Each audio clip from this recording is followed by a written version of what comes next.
The Vintners Collective is in downtown Napa on Main Street. It's a long-standing collective of high-end wineries. The list does change, so I've gotten to the point where I give some samples of who's being tasted there, but I don't guarantee that the list is correct. It's a nice tasting bar. It's a stand-up tasting.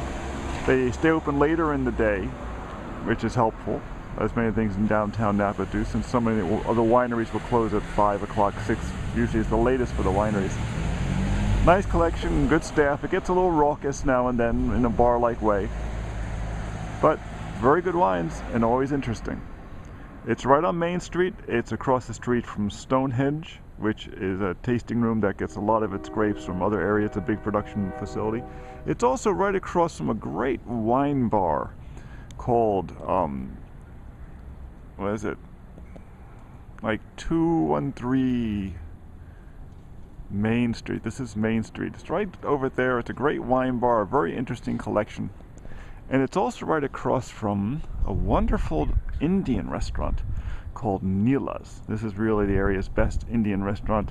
It's a little bit expensive, but really good. And right at the catty corner is this great pizza restaurant, Azzurro's.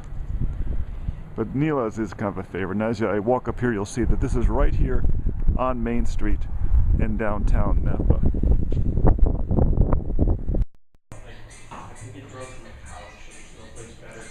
Inside a very comfortable room. It's not overly gushy, but it is nice. They have a second little tasting bar over here, but the real tasting bar is up along here. Now you're in a fat kid's t-shirt and wearing that on your couch. I love sitting on the couch. And up on the top they have all the different wines listed for the different areas.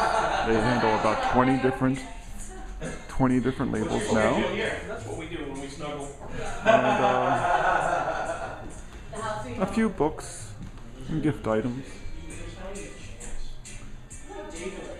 Not a lot, but enough to keep it interesting. And music. Here in this historic building from 1875. Cool, the Collective. Vintners Collective. They're currently pouring about 20 different wines, or 20 different labels, so you know some of them have 4 and 5 different wines. So that's a lot of wine they're pouring from very, very good houses, a lot of very small ones. There's some that are just a couple of barrels worth of wine, but a very nice place to stop if you want a lot of variety. They know the stories of the vineyards, they know the stories of the winemakers, and it's right here in downtown Napa. The Vintners Collective. Right next door to the Napa Firefighters Museum. Isn't that down home?